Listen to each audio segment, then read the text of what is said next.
ভাই একটু থামো, একটু চুপ করে শোনো। আজকে আমি তোমাদের এমন একটা গল্প শোনাবো যেটা শুনলে বুঝবা ফুটবল শুধু খেলা না, ফুটবল হইল ভালোবাসা, ফুটবল হইল পাশে দাঁড়ানো, ফুটবল হইল খারাপ সময় কাঁধে হাত রাখা। তোমরা তো জানোই গত কয়েকদিন ভিনিসিয়াস জুনিয়রের জন্য কেমন গেছে। পুরা দুনিয়া যেন তার মাথায় চড়ে বসছিল। ব্যালন দিওর হাতছাড়া, দলের ফর্ম তলানিতে, আর সবচেয়ে কষ্টের কথা কি জানো? নিজের ঘরের মাঠে সান্তিয়াগো বার্নাবেউতে নিজের সমর্থকরাই তাকে বু করছে। ভাবতে পারো, যে ছেলে এই ক্লাবের জন্য জান দিয়ে খেলে সেই ছেলেকে নিজের ঘরেই অপমান। শুনছি হাফ টাইমে টানেলে বৈশাখ কান্না করতেছিল ভিনি, মনটা ভাইঙ্গা গেছিল পুরা। কিন্তু ভাই, রিয়াল মাদ্রিদের ছেলেরা এমনিই ভাইঙ্গা পড়ে না। চ্যাম্পিয়ন্স লিগ আসলো, বড় মঞ্চ আসলো, আর ভিনি জয়লা উঠল। একটা গোল, 2টা অ্যাসিস্ট, পুরা ম্যাচটাই নিজের কবজায় নিয়ে নিল। আর ম্যাচ শেষে যখন ম্যান অফ দ্য ম্যাচের ট্রফি হাতে নিল ভিনি, তখন কি হলো জানো? এমবাপ্পে দৌড়ায় আসলো। হ্যাঁ ভাই, ইয়ান এমবাপ্পে নিজে দৌড়ায় আসলো ভিনিকে জড়ায় ধরতে। এই দৃশ্যটা দেখলে বুঝবা আসল বন্ধুত্ব কারে কয়। এখন একটু পেছনে যাই। মনে আছে এমবাপ্পে পিএসজিতে কেমন ছিল? ভাই, সেইটা ছিল অন্য মানুষ। মেসির হাত থেকে বল কাইরা নিয়ে পেনাল্টি মারতে চাইতো, নেইমারের সাথে ঝগড়া লাইগা থাকতো। এমন একটা ভাব যেন সে একাই দল, বাকিরা তার সাপোর্টিং কাস্ট। সবাই ভাবছিল মাদ্রিদে আসলে আরও খারাপ হবে, ভিনির সাথে মাথা ঠোকাঠুকি লাগবে, দুইজনে একে অপরের ছায়া মারাইতে চাইবে না, দল ভুগবে, ড্রেসিং রুমে আগুন লাগবে। কিন্তু কি হইল? পুরাই উল্টা। মাদ্রিদে আইসা যেন এমবাপ্পে বদলায় গেল। সেই অহংকার নাই, সেই একলা চালো নীতি নাই। এখন সে জানে এই ক্লাবে ব্যক্তির চাইতে দল বড়। এই সাদা জার্সি পরলে তুমি একা হিরো হইতে পারবা না, সবাইকে নিয়ে জিততে হবে। গত পরশু প্রেস কনফারেন্সে কি হইল শুনছো? সাংবাদিকরা একের পর এক প্রশ্ন করতেছে, সব দোষ ভিনির ঘাড়ে চাপাইতে চাইতেছে। দলের খারাপ ফর্ম, হারের দায় সব ভিনির। তখন এমবাপ্পে কি করলো?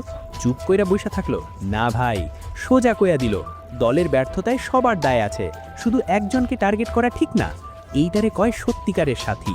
যখন সবাই পিঠ দেখায় তখন পাশে দাঁড়ানোর নামই তো বন্ধুত্ব। আর শুধু কি তাই, এমবাপ্পে আরও বলল, আমি সবসময় মাদ্রিদে আসার স্বপ্ন দেখতাম ভিনির সাথে ফেলার জন্য।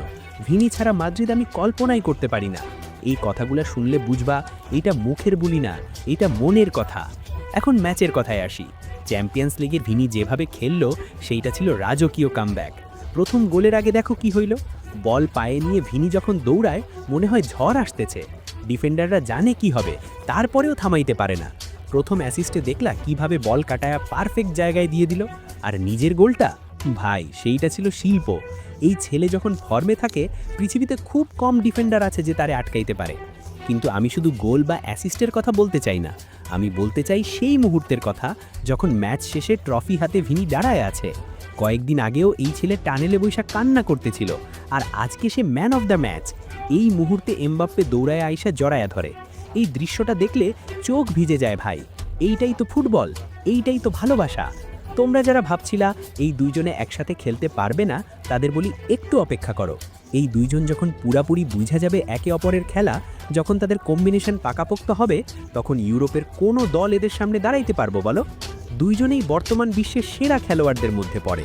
দুইজনেই জানে বড় ম্যাচে কিভাবে জ্বলতে হয়। আর এখন দুইজনেই বুঝে গেছে একসাথে ভালো খেললে দুইজনেই বড় হবে, দলও বড় হবে। গোলের পর দেখো কিভাবে একে অপরকে খোঁজে, ভুল হইলে কানে কানে কথা বলে, ভালো খেললে প্রকাশ্যে প্রশংসা করে। এই জিনিসটা তৈরি হইতে সময় লাগে। এটা টাকা দিয়ে কেনা যায় না, চুক্তিতে লেখা থাকে না। এইটা আসে বিশ্বাস থেকে, সম্মান থেকে, একসাথে কষ্ট করা থেকে। রিয়াল মাদ্রিদের ইতিহাস ঘাঁটলে দেখবা এই ক্লাবের সবসময় এমন জুটি ছিল। রোনাল্ডো বেনজেমা ছিল, রাউল মোরিয়েন্তেস ছিল, দি স্টেফানো পুস্কাস ছিল, এখন ভিনি এমবাপ্পে। এই জুটি যদি এইভাবে চলতে থাকে তাহলে আগামী কয়েক বছর ইউরোপের ফুটবলে মাদ্রিদ আবারও রাজত্ব করবে।